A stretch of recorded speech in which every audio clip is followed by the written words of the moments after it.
One of you says no, the other hands over the screen. And that split in parental unity might be doing more damage than the screen time itself.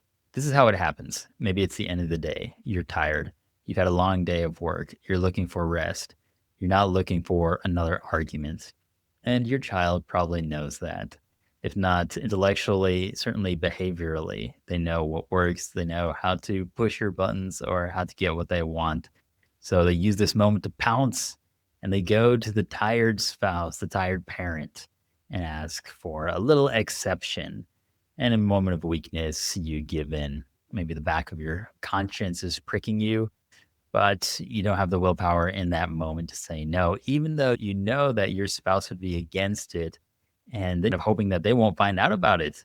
And then part of you now is set against your spouse, but your spouse does find out. And now you're in a difficult situation. Do you justify your behavior, defend yourself, get defensive?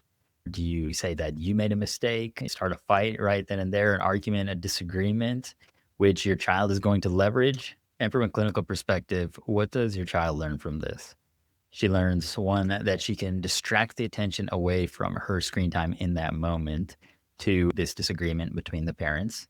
Two, she learns that there's a lack of consistency in disciplining, which weakens the parental authority in the future. And three, perhaps most sadly of all, and maybe the one that she doesn't recognize on a cognitive level as explicitly, but nonetheless, the lesson remains within her.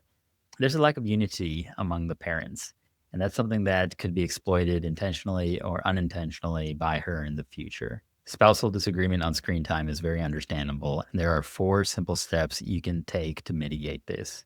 First, decide on your approach to screen time together, privately, not in front of the child. Second, agree on the exact words you'll use. You can even script it out. You can even role play it. In fact, I recommend that in my practice.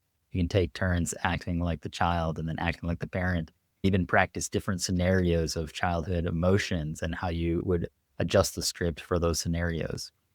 Three, have the spouse that feels the least comfortable, the weakest in this area, make the announcement to the child.